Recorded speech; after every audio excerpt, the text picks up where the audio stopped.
Hello students. आज जो हमारा टॉपिक है वो है change in quantity demanded and change in demand. आज हम लोग बात करेंगे कि change in quantity demanded and change in demand में, कि क्वांटिटी डिमांड में क्या चेंज होता है और डिमांड कैसे चेंज होती है। तो हम देखते हैं फर्स्ट कि चेंज इन क्वांटिटी डिमांडेड क्या होती है। Change in quantity demanded refers to increase और decrease in quantity purchased of a commodity in response to decrease or increase in its quantity, other things remaining constant। ठीक है, अब जैसे कि हमने पहले जो लॉ ऑफ डिमांड पढ़ चुके हैं हम लोग, वहाँ हमने क्या सीखा था कि जब किसी प्रोडक्ट्स का प्राइस इंक्रीज़ होता है तो उसकी डिमांड डिक्रीज़ होती है और उसके साथ साथ other thing remaining constant. Other thing remaining constants में कि price of other goods, income of the consumer, taste of the consumer, तो जो अदर थिंग होती हैं उनका हम वो कांस्टेंट रहेंगी। और उसके बाद अगर प्रोडक्ट्स के प्राइस में कोई भी चेंज होता है तो डिमांड में चेंज होगा। एक इन्वर्स रिलेशनशिप होता है प्राइस और डिमांड में।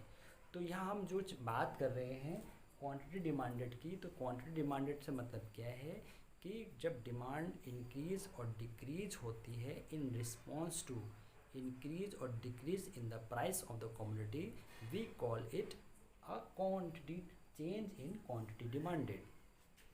ठीक है, उसके बाद है change in demand. Now the next is change in demand. Change in demand refers to increase or decrease in quantity demanded of a commodity in response to change in other determinants of a demand other than price of the same quantity। Now हम लोग बात करते हैं कि जैसे हमने पहले बात की थी चेंज इन क्वांटिटी डिमांडेड, उसमें हम बात कर रहे थे कि जब एक प्रोडक्ट की उसके खुद के प्राइस में जब कोई चेंज होता है तो उसकी डिमांड्स में क्या चेंजेस आते हैं। तो जो हमने पहले भी पढ़ा हुआ था लॉ ऑफ डिमांड में कि there is a inverse relationship between the price of the commodity and demand of the same commodity. ठीक है, हमने पढ़ा था कि there is a inverse relationship between price of the commodity and the quantity of the same commodity, quantity demanded of the same commodity. ठीक है, तो यहाँ पे हम देखने जा रहे हैं।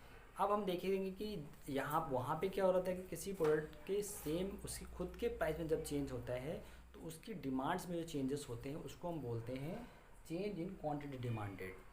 प्राइस अगर इंक्रीज होता है तो डिमांड डिक्रीज होती है और प्राइस डिक्रीज होता है तो डिमांड इंक्रीज होती है।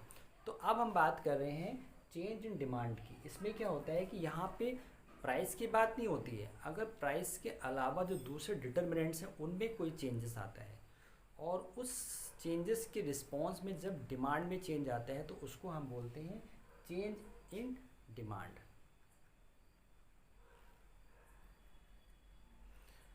इसको हम शिफ्ट इन डिमांड कर्व भी बोलते हैं। ठीक है, इसको हम बोलते हैं शिफ्ट इन डिमांड कर्व, जिसमें बैकवर्ड शिफ्ट भी हो सकता है और फॉरवर्ड शिफ्ट भी हो सकता है, जो अभी हम आगे इसको और डिटेल में पढ़ेंगे।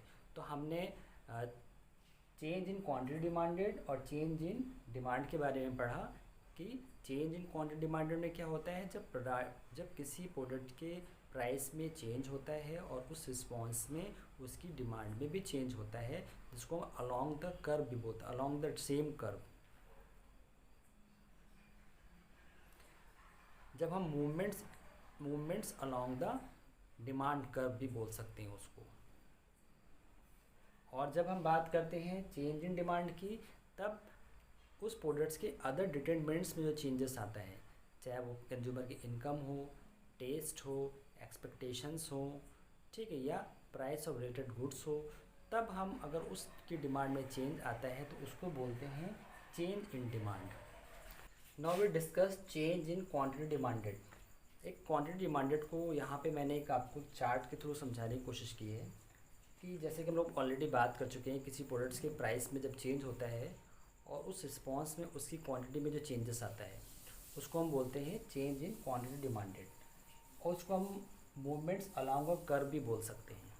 ठीक है, फिर हम देखते हैं कि इसको हम ऐसा होता क्यों है। अगर हम मूवमेंट्स अलोंग अ कर्व के साथ और जब प्राइस में जो चेंज होता है, अगर प्राइस डिक्रीज़ होता है तो जो डिमांड होती है वो इंक्रीज़ होती है, तो उसको हम लोग क्या बोलते हैं, एक्सटेंशन ऑफ डिमांड। और प्राइस के डिक्रीज़ होने से, प्राइस के इंक्रीज़ होने से जो डिमांड डिक्रीज़ होती है उसको हम क्या बोलते हैं, कॉन्ट्रैक्शन ऑफ डिमांड। ठीक है, और ऐसा हमको पता है क्यों हुआ है, caused by the decrease in own price of the commodity. Extension of demand से क्या मतलब है, ऐसा कब होगा, जब किसी प्रोडक्ट्स के प्राइस में क्या होगा, चेंज क्या होगा, डिक्रीज़ होगा प्राइस, तो उसको उसकी वजह से डिमांड इंक्रीज़ होती है, उसको बोलते हैं हम एक्सटेंशन ऑफ डिमांड। और जब caused by the increase in the own price of the commodity, जब प्राइस किसी प्रोडक्ट्स के प्राइस बढ़ते हैं, इंक्रीज होते हैं, तो उसमें डिमांड कम हो जाती है, तो उसको बोलते हैं हम कॉन्ट्रैक्शन ऑफ डिमांड। ठीक है, तो इस चार्ट को हम समझ गए, क्या बताया मैंने, चेंज इन क्वांटिटी डिमांडेड को हम मूवमेंट अलोंग कर्व भी बोल सकते हैं, और जब उसके प्राइस जब डिक्रीज़ होते हैं तो डिमांड इंक्रीज़ होती है, तो एक्सटेंशन ऑफ डिमांड बोलते हैं। और जब खुद उस प्राइस का, उसके प्रोडक्ट का प्राइस कम होता है, सॉरी जब उस प्रोडक्ट का प्राइस बढ़ता है तो हम उसको बोलते हैं कॉन्ट्रैक्शन ऑफ डिमांड, क्योंकि डिमांड कम हो जाती है। Now we talk change in demand. Change in demand को हम और क्या कह सकते हैं, शिफ्ट इन डिमांड कर्व, क्योंकि हमने पहले भी कहा है जब अदर डिटरमिनेंट्स में चेंज होता है तो डिमांड शिफ्ट होती है। शिफ्ट कैसे होती है, backward shift and forward shift. Backward shift का मतलब जब डिमांड कर्व मूव करती है पीछे की तरफ, बैक की तरफ, तो उसको बोलते हैं बैकवर्ड शिफ्ट। और जब डिमांड कर्व फॉरवर्ड शिफ्ट होती है आगे की तरफ, तो उसको बोलते हैं फॉरवर्ड शिफ्ट। तो caused by change in factors other than own price of the commodity.